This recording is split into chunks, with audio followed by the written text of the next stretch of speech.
1,00,000 మంది శివభక్తులతో కలిసి మహారుద్రాక్ష పూజలో పాల్గొనండి. వెంటనే కాల్ చేసి మీ పేరును నమోదు చేసుకోండి. రమగారు, దేవుడు ఒకవేళ కనిపించినా ఏదైనా వరం కోరుకోమన్నారు అనుకుందాం. ఫర్ ఎగ్జాంపుల్, కొంతమందికి ఏం కోరుకోవాలో అర్థం కాదు. ఇది అడగాల అది అడగాలి, ఇది కన్ఫ్యూజ్ అయిపోతూ ఉంటారు. స్వామీజీల దగ్గరికి వెళ్ళినా, ఈవెన్ గుడికి వెళ్ళినా కూడా మనస్ఫూర్తిగా కళ్ళు తెరిచి దేవుని దండం పెట్టుకోరు. కొంతమంది కళ్ళు మూసుకొని రకరకాల కోరికలు కోరేస్తూ ఉంటారు. సో దీనికి సంబంధించి మీ ఒపీనియన్ ఏంటి? అసలు ఇలాంటి వాటికి సంబంధించి ఏమైనా స్టోరీస్ ఉన్నాయా? ఎందుకు లేవు, బోల్డు. రావణాసురుడు వరాలు అడిగాడు, హిరణ్యాక్ష వరాలు అంటారు. హిరణ్యకశిపులు విచిత్రమైన వరాలు అడిగారు. రావణాసురుడి వరాలు కొన్ని, కుంభకర్ణుడి వరాలు కొన్ని. ప్రతి వాళ్ళు మన దగ్గర ఉన్న పాత రాక్షసుల కథలు అన్ని వాళ్ళు అడిగిన వరాలే కనపడుతుంటాయి, వరాల కథలు. అయితే ఈ కొత్త కాలంలో కూడా ఏ గురువు గారి దగ్గరకో వెళ్తారు, మంత్రోపదేశం, ఆ మంత్రం చెప్పండి ఈ మంత్రం చెప్పండి అని అడిగే వాళ్ళు కూడా కనపడతారు. ఈ మంత్రోపదేశం కథ ఒకటి ఉంది మన దగ్గర, చెప్దాం. అయితే దీనికి కొంచెం రిలేటెడ్ థింగ్ ఇంకొకటి చెప్తాను. మన మామూలుగా రచయితల గురించి కొంతమంది పెద్దవాళ్ళ గురించి చెప్తుంటాను అప్పుడప్పుడు నేను. విశ్వనాథ సత్యనారాయణ గారిని తెలుగులో అత్యద్భుతమైన రచయిత, 1000 పడగలు లాంటి పరమాద్భుతమైన పుస్తకం రాశారు. వారిది పురాణ వైర గ్రంథమాల, నేపాళ రాజవంశ కథలు, కాశ్మీర్ రాజవంశ కథలు అత్యద్భుతంగా ఉంటాయి. ఈ లాంగ్వేజ్ మీ బోటి వాళ్ళకి కొరుకుడు పడదు, మేము చదువుతాం బాగా. నేను 1000 పడగలు అయితే 30 సార్ల కంటే ఎక్కువే చదివాను. మహా ఇష్టం 1000 పడగలు అంటే నాకు. ఈచ్ అండ్ ఎవ్రీ క్యారెక్టర్ వచ్చు నాకు నోటికి, అంత పిచ్చి అనమాట, అంత ఇష్టం బాగా. ఈ విశ్వనాథ సత్యనారాయణ గారి కథల్లో పులిమృగ్గు అనే ఒక కథ ఉంది, పులిముగ్గు.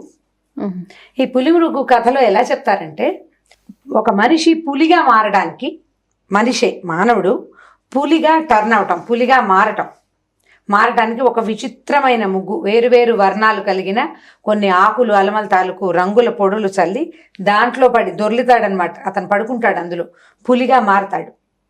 మళ్ళీ అతను వెనకొచ్చి ఆ ముగ్గులో పడుకుంటేనే మనిషిగా మారగలడు. పులి ముగ్గు అసలు ఎంత ఇంట్రెస్టింగ్గా ఉంటుందంటే, అది ఎవరైనా మంచి పాతకాలపు భాష, చక్కటి భాష చదవగలిగి ఉంటే, ఆసక్తి ఉంటే తప్పకుండా విశ్వనాథ సత్యనారాయణ గారి పుస్తకాలు చదవాలి. అందులో ఈ పులిముగ్గు చదవాల్సిన కథ. నేను ఒక సంవత్సరం సాధారణ తెలుగు ఉంటుందా, కొద్దిగా కొంచెం పాతకాలపు తెలుగు, చిన్న గ్రాంధిక ఉంటుంది, గ్రాంధిక ఉంటుంది. తాపీగా చదువుకుంటూ వెళ్ళాలి. కథలో మనకి కథ అందట్లేదని అనిపిస్తుంది, సగం చదివాక కానీ కథ అందదు, మనకు అర్థం కాదు. వారి స్టైలు, ఆ డిక్షన్ చదివేందుకు అలవాటు ఉన్న వాళ్ళు ఈజీగా చదవగలుగుతారు. నాకైతే ఇంకా నేను అటు ఇటు వెళ్ళాను, దాంతో ఉండిపోతాను. డెఫినెట్ గా ట్రై చేస్తాను రమగారు, నేనైతే ట్రై చేస్తాను, కష్టపడి చదవాలి తప్పకుండా. అయితే ఈ పులిముగ్గు చదివినప్పుడు అలాంటిది ఒక చందమామ కథ చదివినట్టు ఎప్పుడు అనుకుంటూ ఉండేదాన్ని నేను. మా చిన్నప్పుడు మా అక్కయ్య ఒకసారి చెప్పింది కథ, అది ఈ పులిముగ్గు కొంచెం దగ్గరగా తోస్తాయి. ఒక ఊళ్ళోనట సోమశర్మ అనే ఒక బ్రాహ్మడు ఉన్నట్టు, బ్రాహ్మడు భార్య, వాళ్ళిద్దరికీ ఏదో విపరీతమైన కోరికలు ఉండేవి. అయితే ఒకసారి ఒక స్వామీజీ దగ్గరికి వెళ్ళారు.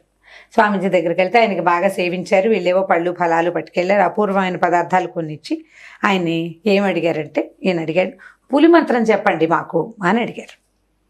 పులి మంత్రం అనేసరికి ఆయన అన్నాడు, ఎందుకయ్యా ఇలా పిచ్చి పిచ్చి కోరికలు, ఇవి ప్రమాదాలకు దారితీస్తాయి. నేను ఈ మధ్యకాలంలో ఎవరికి ఇవ్వలేదు ఆ మంత్రం అంటే, కాదండి మేమన్నీ కలిగి ఉన్న వాళ్ళమే, మాకు ఇంకే కోరికలు లేవు, ఆ పులి మంత్రమే కావాలి అని అడిగారు. ఈ పులి మంత్రం ఏమిటంటే, ఒక మంత్రం చదివి అక్షింతలు ఇచ్చాడు ఆయన, ఎర్ర అక్షింతలు తెల్ల అక్షింతలు. ఈ అక్షింతలు దగ్గర పెట్టుకోండి. ఈ మంత్రం చదివి ఈ ఎర్ర అక్షింతలు కనుక ఒక మనిషి మీద వేస్తే వాళ్ళు పులిగా మారతారు. అయితే వీళ్ళు, ఈ మనిషి పులిగా మారిన ఇది ఒక మచ్చగా ముఖం మీద కనపడుతుంది. మనిషి తాలూకు మచ్చ అనమాట. అది మామూలు పులిలకు మచ్చలు ఉండవు, అవి చార్లు ఉంటాయి కదా. ఇప్పుడు మళ్ళీ మనం తర్వాత రెండో మంత్రం అంటే మనిషిగా మారే మంత్రం చదివి రెండో అక్షంతలు, తెల్ల అక్షంతలు ఆ మచ్చ మీద పడేలా గనక వేస్తే మామూలుగా అయిపోతారు. జాగ్రత్త ఒకటి. రెండోది, ఇప్పుడు ఎవరైతే పులిగా మారడానికి ఇష్టపడతారో వాళ్ళనే చెయ్యాలి. ఎవరిని పడితే వాళ్ళని నువ్వు చేయలేవు, మారడానికి ఇష్టపడాలి వాళ్ళు, ఒకటి. రెండో పాయింట్ ఏంటంటే, పులిగా మారిన తర్వాత వాళ్ళకి నేను మనిషిని అనే ఇంగితం ఉండదు. ఓకే అని చెప్పాడు. సరే, వీళ్ళిద్దరూ భార్యాభర్త ఆ మంత్రం చక్కగా విన్నారు. అంటే ఆవిడేం ఆయనే అతను నేర్చుకున్నాడు. ఇంటికి వెళ్ళాక ఈ భార్య ఏమండి ఆ పులి ఎలా ఉంటుందండి ఓసారి చూడాలనుందండి అని పీడించడం మొదలుపెట్టింది. చూస్తాను పులిని చూడాలి అంటే ఎవరిని అడుగుతాం, ఏమై నువ్వు పులేవు అంటే ఎవరైనా ఒప్పుకుంటారు?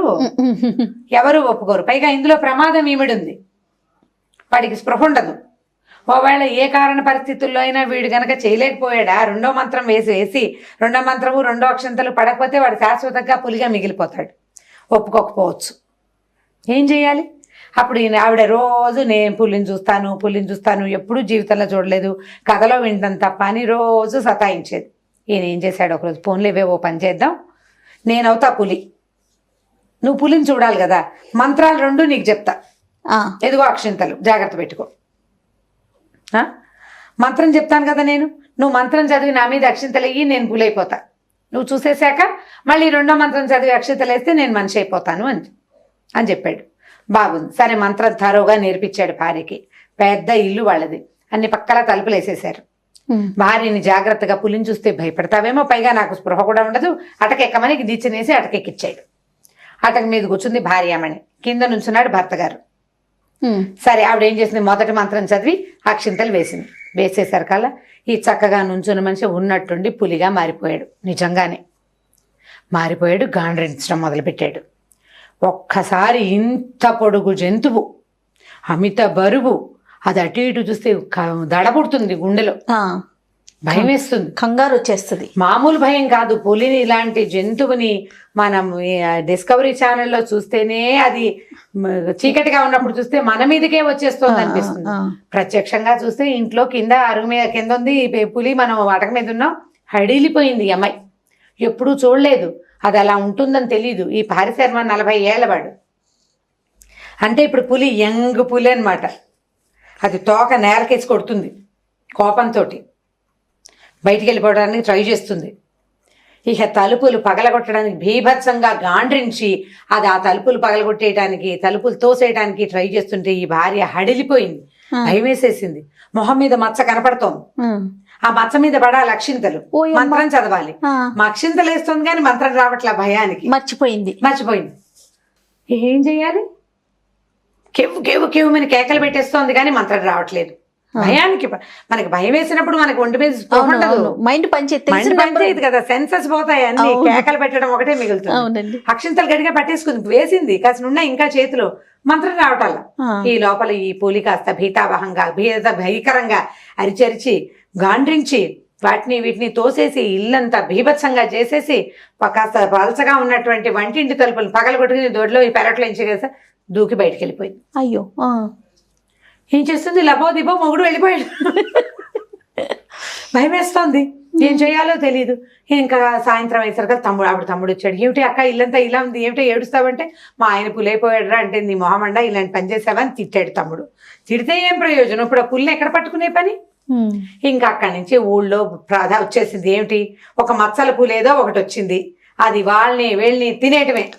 ఇక మేకలు లేవు, అవి లేవు, ఇవి లేవు, మనుషులు లేరు, చచ్చిపోతున్నారు దాంతో. దాన్ని పట్టుకోలేరు.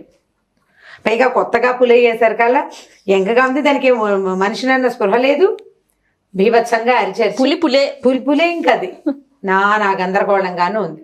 సరే ఏమైంది, ఆ ఊరు రాజుగారు పులి వేటకు బయలుదేరారు. ఇట్లా పులులు అవి వస్తే రాజులు వాళ్ళు వస్తారు వేటకి. సరే ఈ అమ్మాయి ఏం చేసింది, ఏం చెయ్యాలి మరి?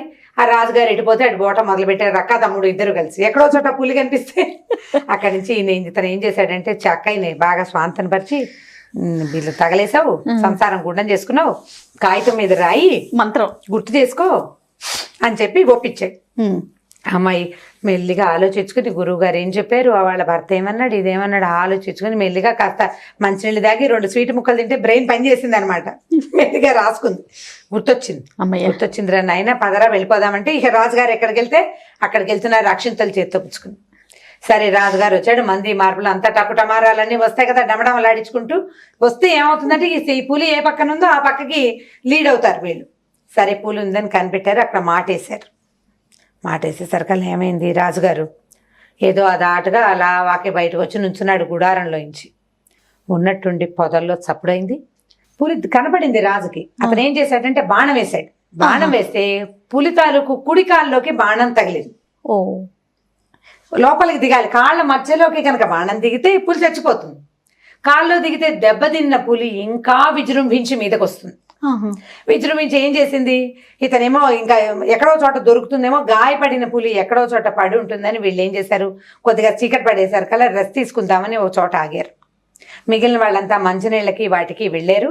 ఈయన ఒక నేరేడు చెట్టు ఏదో ఒక చెట్టు దగ్గర ఆనుకుని నుంచుని ఉన్నాడు. రాజు ఉన్నట్టుండి పొదల్లోంచి పులి తన మీదకి దూకింది. తన్ని కొట్టిన వాడెవడో పులికి తెలుసు కదా. ఈ దూకేసరికల్లా ఏమైంది, దూకటం ఇక రాజు మీద పడిపోయింది ఇంచుమించుగా.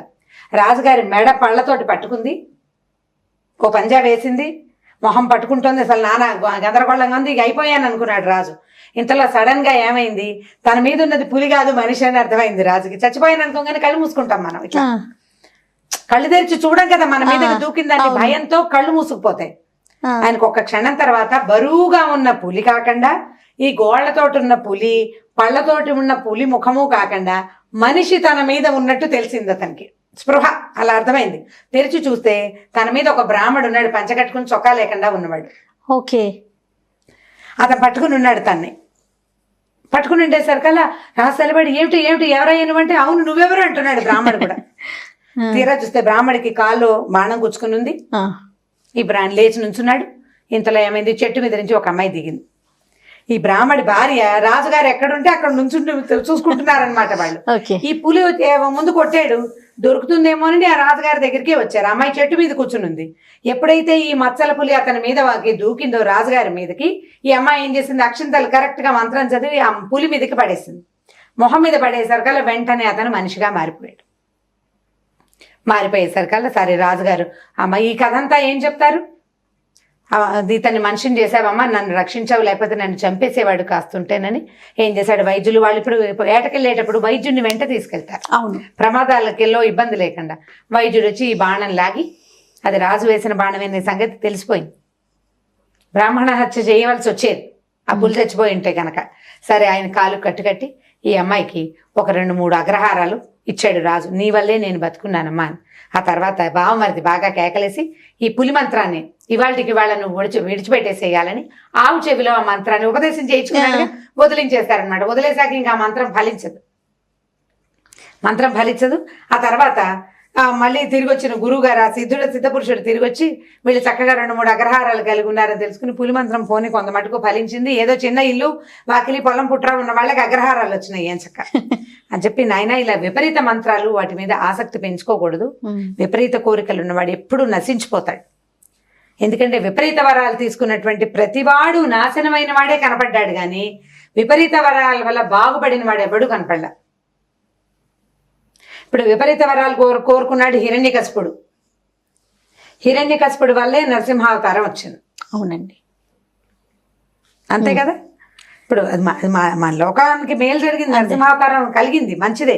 కానీ అతను కోరిన వరం ఏమిటి, ఇల్లు కాదు వాకిలి కాదు, ఎన్నడిగాడు, పగలు కాదు రాత్రి కాదు, మనిషి కాదు జంతువు కాదు. అంత ప్లాండ్ గా చేసినా వాడి నాశనానికే అయ్యింది అది. అలాగే రావణాసురుడు అంతే. నరులు వానరులు తప్ప ఎవ్వరి వల్ల మరణం లేకుండా, అంటే నరుడి రూపంలో విష్ణువు, వానర రూపంలో రుద్రాంశలో హనుమంతుడు జన్మించారు. అలాగే అయింది కదా. కాబట్టి ఈ విపరీతమైన కోరికలు కోరుకోకూడదు. మనుషులు సాధారణమైన కోరికలతోటే ఉండాలి. విపరీతమైన మంత్రాలు ఏదో పగలదీసేయాలన్న ఆలోచనలు చేయకూడదని ఆ సిద్ధపురుషుడు వీళ్ళిద్దరికీ బోధించి వెళ్ళిపోయాడు. కథ కంచికి మనం ఇంటికి